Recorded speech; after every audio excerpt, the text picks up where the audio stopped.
Yo, here we go again. It's Too Much Fantasy Football with Brian and Brennan here to talk about who's the one. We've got San Francisco wide receivers, Green Bay wide receivers, and of course the Cincinnati backfield, the running backs. We've got to figure out where we're going. Brennan, how are we doing today? I'm doing fantastic. About yourself, man? Oh, not too shabby. We've got San Francisco to talk about, one of the best offenses in the league. Of course I'm excited today. Everyone's fun time to talk about San Francisco.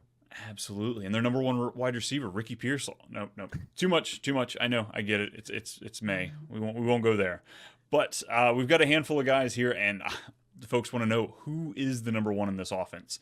I feel like we can safely move into the summer and say that none of these wide receivers are being moved. Why San Francisco would trade one of these guys when they're in their Super Bowl window for future picks, I just don't see that being their style. So I think this is the room we're locked in. Right now we've got Deebo going at wide receiver 14, Brandon Aiyuk going at wide receiver 11, Ricky is 64, and then George Kittle coming in at tight end 7. This team's all over the place. They share the ball between these superstars. Do you have a read on who you're leaning as a favorite this year? I mean, I think everyone's right with having Aiyuk be a little bit ahead of Deebo. I just think Aiyuk quietly had 1,400 yards this year and was just, he was a wide receiver 1 at the end of the day. And this dude's wanting to get paid. So he was in the news, obviously, wanted to, talk about getting paid. There was, rumors of being traded to the Steelers. There's rumors of Deebo being traded to the Patriots on draft day. Like you said, they are in the Super Bowl window. It makes no sense right now to trade these guys when there is an eye for the Lombardi. But it's kind of hard to if you had to pick between the two, because I think Deebo is the definition of a home run hitter. When he gets the ball in his hands, it could literally be a touchdown. You just don't know. But I think Aiyuk is the safer option because you just know he's going to get sprinkled with his targets. He's going to get receptions, not so much touchdowns because that's obviously CMC's expertise. Right. But if I had to pick one, I think Deebo is the one I want to go for redraft, just because I think if I'm wanting to win, I think Deebo gives me a better chance at winning the league compared to Aiyuk, which I think Aiyuk, would you agree that Aiyuk will never be a top 5 wide receiver? This is the conversation I didn't want to have because I think he is talented enough to, maybe I don't want to say, I guess let me segue just partially here because okay. I think his efficiency is unfreaking real. I don't know if he gets traded. I don't know if even if he goes as the bona fide number 1, I don't know if he would see the success that he sees with the 49ers. I don't know. I think he's immensely talented. I'm not saying that he's not good. He's not one of the best wide receivers in the league because I think there's an argument that he is, but I think Deebo is the safer play. I think Aiyuk is the home run hitter, but Deebo is safer. Just he does get touches. Granted, targets are more valuable than touches, but he gets touches. He gets used in these creative ways. I don't know. So looking at his yards per catch, Brandon Aiyuk, the first 3 years, 12.4, 14.7, 13. Right around the same spot. Well, all of a sudden we had a spike last year. 17.9 was his yards per catch. That is a huge jump, people. This isn't just a handful of, this is big. And that took his yards from 700, 800, 1,000 to 1,300. It's great. That's what guys do. They break out as they get older into that second, third, fourth year. But Shanahan's brilliant. And I just don't know. My 2 cents there. I think he's great. I'm not saying he's not good. But fantasy. Yeah, it's a risk. I just think for me, I if I saw Aiyuk as a wide receiver 5, I'd be legitimately shocked. Now, if I saw Deebo as a wide receiver 5, oh, he's done that before. Yeah, he's done that before. So that's where I'm at. I just think Deebo is the guy you'd want because everyone's going to take Aiyuk because of what they saw last year, and Deebo fell a little bit. So I'll take the chances of Deebo, being closer to being a top 5 compared to Aiyuk trying to reach his ceiling. Yeah, I 100% agree. I think, unfortunately, I agree. I was hoping I thought the way you started it, I was like, all right, nice. He's going to be Aiyuk. I can go Deebo here. But even the ADP, I think when you've got a 3 wide receiver split between the 2 of them, Deebo's just a little bit later.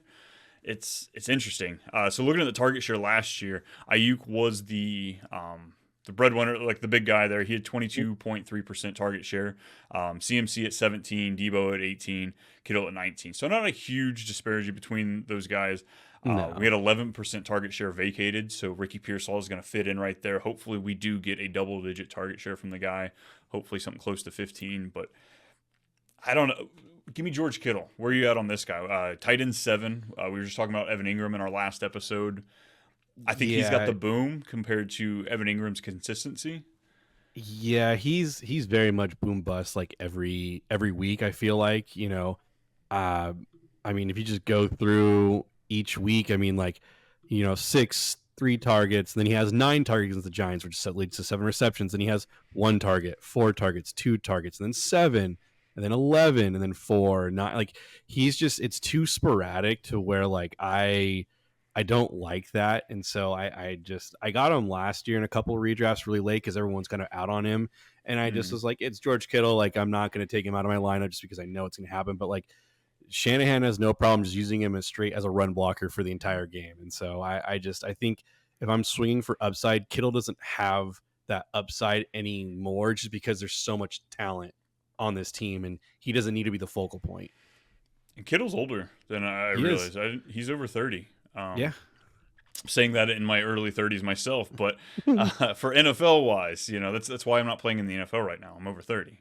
Right. If I wasn't, then obviously we would be catching touchdowns, not on this podcast. But. I ran a 40, like not 4 and 4.0, not 4.4. Yeah.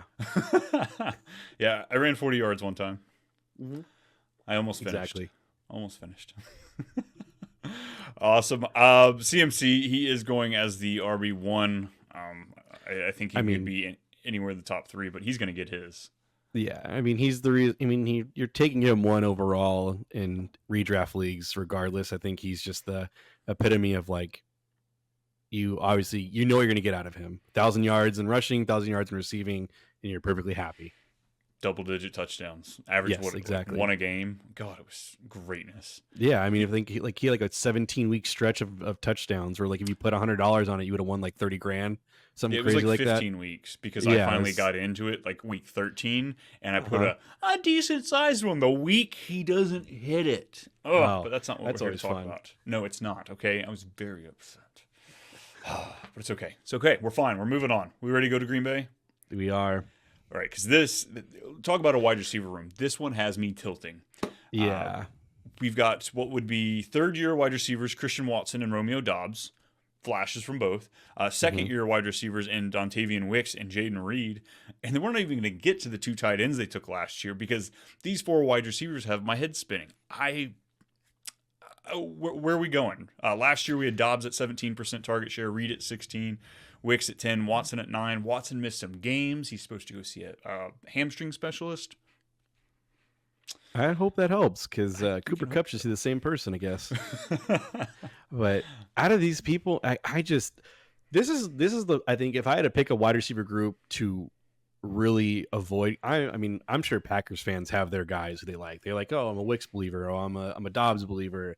For me, if I had to rank these guys, I think Jaden Reed, how people are drafting by the current ADP to have it correct. I think Jaden Reed has the potential upside to be a not wide receiver 1, but a wide receiver 2. I think that's where his ceiling is in this offense. Christian Watson has it reminds me of Gabe Davis, like where you have weeks of just like 80 yards and a touchdown because he's really good, but then he disappears, whether because of injury or it's just he's trickled out of the offense. I'm probably out on Watson for good until I see some sort of consistency.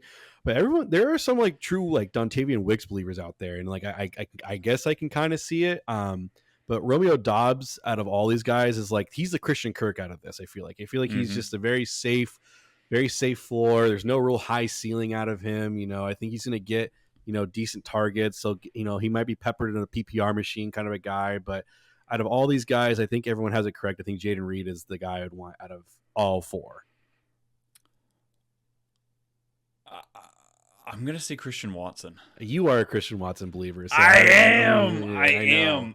Look, and There's so many things you can lean on here because unfortunately, like I said, these are what will be second and third year wide receivers. So we haven't had a lot of opportunity where all four of these guys are playing together. But I think the big glaring, what really like smacked me in the face was looking at it, was the splits between Jaden Reed and Christian Watson when they were both on the field. Christian Watson was heavily used between the two. Now, Jaden Reed has the talent ability where we just got done talking about Deebo, so I'm going to reference Deebo, but he has that type of ability. He's not just the guy that runs out there, runs routes and catches it. He has other, kind of like one of those do-it-all type players. So I think he's always going to have that ability to get it, but I don't know if he ever has that peak. I think he's going to give you great wide receiver 2 numbers, like you said, and have like more consistently on a wide receiver 3 basis, just because I don't know if he quite has that ceiling. Christian Watson, I think he can give you, not overall, but he can give you top 5, top 8 numbers any given week. We saw it his rookie season. What was it, 4 weeks? He had 6 touchdowns, something like that. Yeah. And the price, wide receiver 47. I love that. The risk is baked out of it completely. Like, you can take it, and if you're not liking what you're seeing, you can cut him after week 1, week 2, week 3, and somebody else will pick him up, and you can probably pick him back up week 7 or 8. But that possibility of what he can give you, I really, really like. But Romeo Doubs and Wicks, either one of those guys are going right around wide receiver 54 right now. They're great in best ball. I know this is not too much best ball. We're focusing more on that redraft mindset. But I think Jordan Love is the best player out of this whole group. The fact that this guy has so much to throw to, and then you can stack him with Watson, Wicks, and Dobbs so late, even Reed early. I think that's the big treasure chest of this all is Jordan Love and a non-rushing quarterback that has a 40 touchdown possibility season. But I'm gonna go Watson. I think he's the one. If he's healthy and out on the field, I think he's the one. Fair enough. I have no problem with people that believe in Watson. I mean, he's got all these guys are, I think, except for Dobbs. Well, Jaden Reed's around 2. Christian Watson was drafted in round 2. And then Dobbs and Wicks, I think, were around 4, something like that. Yeah, I think they were 4. So, again, this isn't, this is a wide receiver area that I think when I have my rankings and when it comes to redraft time and I start to see these guys, I'm like, I really don't want to do this because, like, you just know there's going to be weeks where, like, it's Dontavian Wicks that gets the peppered of the targets, and if you drafted Jaden Reed, to be your wide receiver 2, and that doesn't happen. I mean, that's just, I feel very, very comfortable with all these guys being my wide receiver 3. I would be like, oh yeah, perfectly fine, no issues, But that's where that comfort is how much do you have to rely on this player? And I know they had a pass catching running back last year with Jones. Aaron Jones. They've got Josh Jacobs this year, so another mouth to feed. Did you notice the vacated targets we had on this team? It was like 0. Freaking ridiculous. When you've got your whole wide receiver squad is average age of like 23 years old, they're keeping them all. It's youngest ridiculous. team in the NFL. It's so crazy. We're not going to get into that, but Green Bay, you spoiled it. Yeah, okay. Yeah. Okay. Let's head to Cincinnati, someplace that no one wants to go. But we're going to hang out there in the Rust Belt for a little bit because we have a couple running backs we have to talk about. Chase Brown, what is it? Third-year running back, second-year running back? And Zach Moss is a second-year running back, yeah. Second running, okay. And then Zach Moss coming from Indianapolis in free agency and signed a 2-year, $8 million deal. 67% of the carries are gone from this offense. Joe Mixon got traded. There's a lot to work with here. And I really thought they were going to take a running back. I was not going to be surprised if they grabbed a guy in day 3, but they didn't really do anything.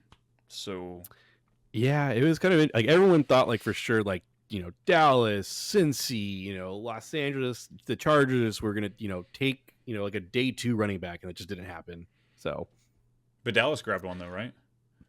No. So I feel like we've got a little, not quite Dr. Jekyll and Mr. Hyde here, but I think we have the bruiser and Zach Moss, the guy who's probably going to see more touches, but I think the target share is going to favor Chase. Chase Brown, we saw, that play down the sideline late in the season was just amazing. He showcased that speed. Joe Burrow, obviously, he likes to throw the ball. I think his hand works now. I saw videos of him at least waving.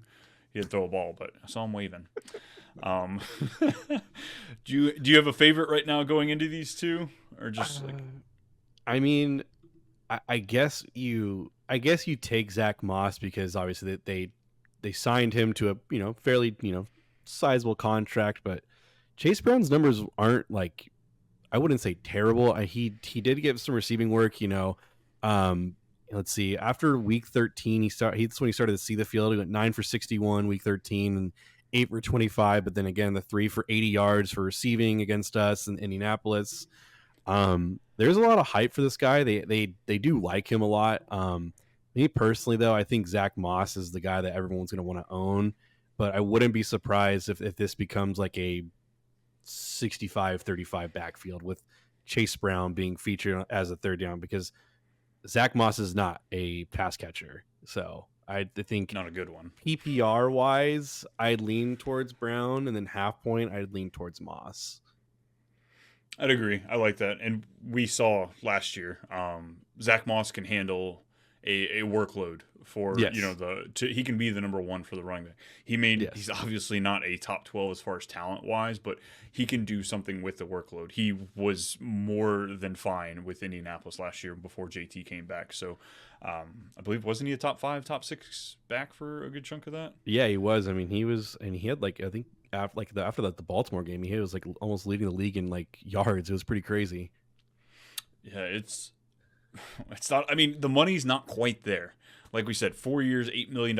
It's not a lot, and that's usually what I like to follow, but it's also Cincinnati. They don't spend a lot of money in general.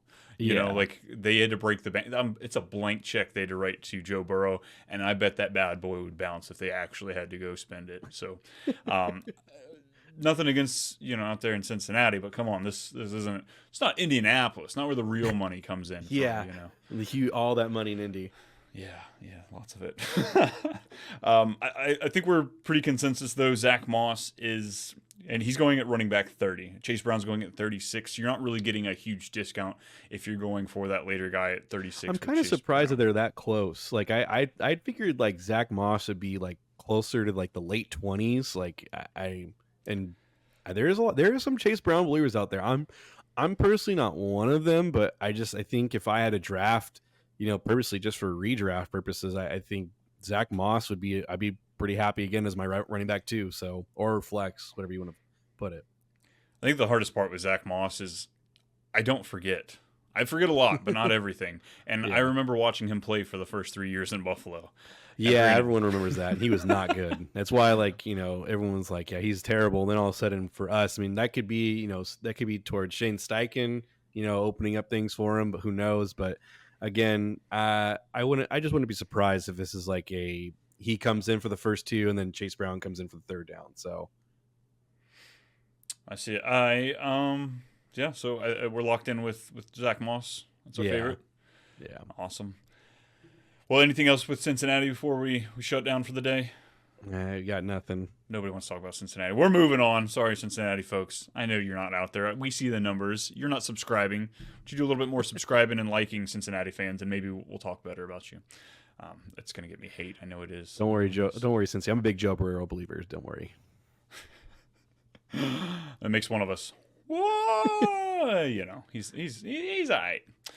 But that is going to be everything for us today. We appreciate you coming by. Of course, like we said, like, subscribe, hit the bell. We are having so much fun here at the Fantasy Football Advice Network, and we'll see you next time.